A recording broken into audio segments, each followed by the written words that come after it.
आज की बात अब हर शाम सोमवार से शुक्रवार 8:30 बजे से। शुक्रिया प्राची। और इस वक्त की बड़ी खबर आ रही है राम मंदिर चढ़ावा चोरी की जांच से जुड़ी हुई। आपको बता दें कि सीएम योगी को एसआईटी ने अपनी प्रारंभिक प्रिलिमिनरी रिपोर्ट सौंप दी है। राम मंदिर चढ़ावा चोरी पर योगी को सौंपी गई है रिपोर्ट। प्रारंभिक जांच रिपोर्ट सीएम योगी को मिल गई है। अयोध्या में एसआईटी की टीम पिछले 6 दिन से जांच कर रही थी। 150 पन्नों की उसने अपनी रिपोर्ट तैयार की है। 3 सदस्यीय एसआईटी की टीम ने ये गहन पूछताछ के बाद 150 पन्नों की एक पूरी रिपोर्ट तैयार की है। ये शुरुआती रिपोर्ट है, आपको बता दें प्रारंभिक रिपोर्ट है, प्रिलिमिनरी रिपोर्ट है। अगर जरूरत पड़ती है तो इस जांच को और ज्यादा आगे बढ़ाएगा। फाइनल रिपोर्ट जो है वो 15 दिन बाद आएगी। तो इस वक्त की बड़ी खबर, अयोध्या में एसआईटी टीम ने 6 दिन तक सघन जांच की, सभी से पूछताछ की और उसके बाद एक 150 पन्नों की रिपोर्ट तैयार की है। ये रिपोर्ट राम मंदिर में जो आरोप लगे थे कि चढ़ावे में अनियमितताएं हैं, चोरी हुई है, रत्न आभूषण हार, चांदी की ईंटें, चरण पादुकाएं, कई भक्त भी सामने आए थे जिन्होंने कहा कि उनको रसीद नहीं मिली, जिन्होंने कहा उन्होंने जो आभूषण दान दिए वो कभी भी उन्होंने रामलला को पहने हुए नहीं देखा, तस्वीरें प्रॉमिस की गई थी वो नजर नहीं आई। कई अखाड़ों की तरफ से भी इस तरह की आवाज उठी थी। बीजेपी के भीतर से भी इस तरह के स्वर जो हैं कई नेताओं ने कंसर्न अपने जताए थे। तो उसके बाद एक एसआईटी जो है वो गठित हुई थी और फिर लगातार यहाँ पर आपको बता दें कि 6 दिन से लगातार सघन पूछताछ की जा रही थी और उसके बाद इस एसआईटी ने अपनी 150 पन्नों की एक रिपोर्ट तैयार की। एसआईटी ने तमाम जुड़े हुए लोग जो पूरी प्रक्रिया में शामिल थे, राम जन्मभूमि न्यास ट्रस्ट जो है उसके महासचिव से लेकर जिनके ऊपर अनिल मिश्रा, जिनके ऊपर चंदा रखरखाव की सारी जिम्मेदारी थी, फिर गोपाल राय, उनके रिश्तेदार जो यहाँ पर कामकाज कर रहे थे, चिन्नू यादव, तो बहुत सारे कैरेक्टर्स जो है निकलकर सामने आ रहे थे। कुछ लोगों का नाम लेकर राम मंदिर से जुड़े हुए कई लोगों ने आवाज़ उठाई थी, अनियमितताओं की बातें की थी। तो वो पब्लिक डोमेन ने जितने भी सवाल उठाए थे उन सभी लोगों से, उन सभी कड़ियों को जोड़ते हुए एसआईटी ने पूछताछ की। जो दावे आ रहे थे उनकी भी सत्यता जांचने की कोशिश की है। रुचि कुमार जी हमारे साथ इस वक्त जुड़ चुकी हैं लखनऊ से। रुचि जी, एसआईटी ने अपनी प्रारंभिक रिपोर्ट सौंप दी है। इस खबर पर क्या कुछ अपडेट आपके पास फिलहाल मौजूद है?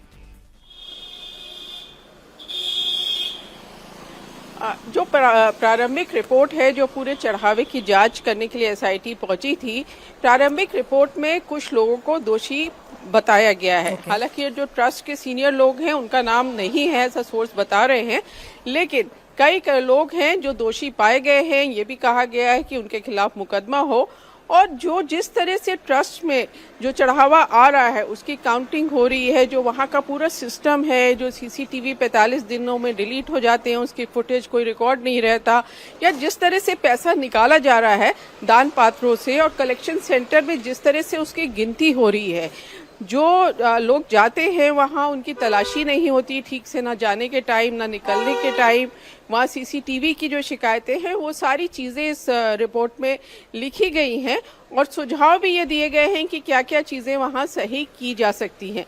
लेकिन बड़ी बात यही है, जो सोर्स बता रहे हैं वो ये है कि जो बड़े लोग हैं ट्रस्ट के, उनका तो नाम नहीं है लेकिन कुछ लोगों का नाम है और उनके खिलाफ कार्रवाई करने की सिफारिश भी की गई है।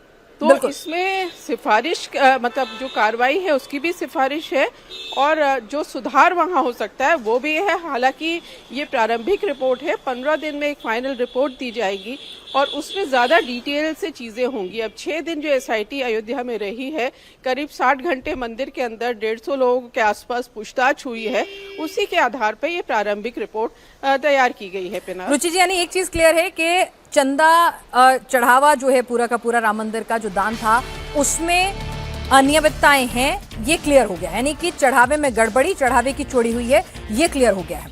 नंबर दूसरी बात, ट्रस्ट के जो बड़े पदाधिकारी हैं उनके नाम फिलहाल इस प्रारंभिक रिपोर्ट में नहीं है।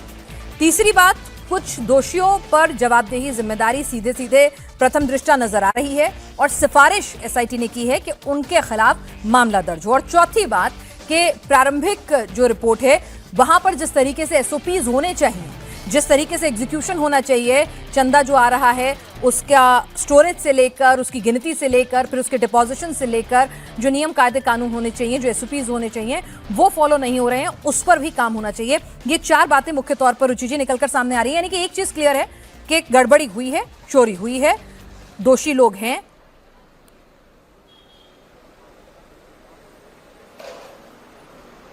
बिल्कुल, देखिए सबसे बड़ी बात जो इस रिपोर्ट पे जो पता चल रहा है, जो सोर्स बता रहे हैं, इस कमेटी को ये पता चला है कि जो पूरा सिस्टम था, जो चढ़ावे का सिस्टम है, उसको काउंट करने का जो सिस्टम है, जो लोग उसमें लगाए गए, उनकी ठीक से जांच पड़ताल नहीं की गई, उसके ऊपर ठीक से नजर नहीं रखी। एक बड़ी बात इस रिपोर्ट में सोर्स ये बता रहे हैं, ये भी कहा गया है कि बैंक के बहुत सारे लोगों को भी जिम्मेदार ठहराया गया है इस गड़बड़ी के लिए और उनके खिलाफ भी कार्रवाई करने की बात की गई है। अब ये क्योंकि शुरुआती रिपोर्ट है, अब जब डिटेल्ड रिपोर्ट आएगी तो ज़्यादा जानकारी मिलेगी, लेकिन ये है कि जो कमेटी है वो मुख्यमंत्री योगी आदित्यनाथ से गई, मिली और जो अब तक उसने पाया है वो रिपोर्ट कि आपके सोर्सेस कुछ नाम भी बता रहे हैं। जाहिर है कि इस पूरी, देखिए सोर्सेस से बात तो हुई, अंदर भी बात हुई, लेकिन उनका ये कहना है कि बहुत ज़्यादा सेंसिटिव मसला है, तो वो बहुत ज़्यादा दाम तो खुल के नहीं बता रहे, लेकिन यही पता चल रहा है कि जो ट्रस्ट के बड़े लोग हैं उनका नाम फिलहाल जो प्राथमिक रिपोर्ट है उसमें नहीं बताया गया है। और इस रिपोर्ट पे ज़्यादातर चीज़ें यही हैं कि किस तरह से वहाँ पर जो पूरा सिस्टम था वो सिस्टम में गड़बड़ी थी, ये मुख्य बात इस रिपोर्ट में कही गई है। ज्यादा डिटेल इस पर है कि किस तरह से जो चढ़ावा आ रहा था उसको दान पात्र से निकाला जा रहा था, उसको काउंटिंग सेंटर में ले जाया जा रहा था और वहाँ जो काउंटिंग हो रही थी, जो लोग कर रहे थे, उनमें किस तरह की गड़बड़ी है, इस पे ज्यादा जोर दिया गया है। रुचि जी, इस तमाम अपडेट्स के लिए आपको बहुत बहुत शुक्रिया।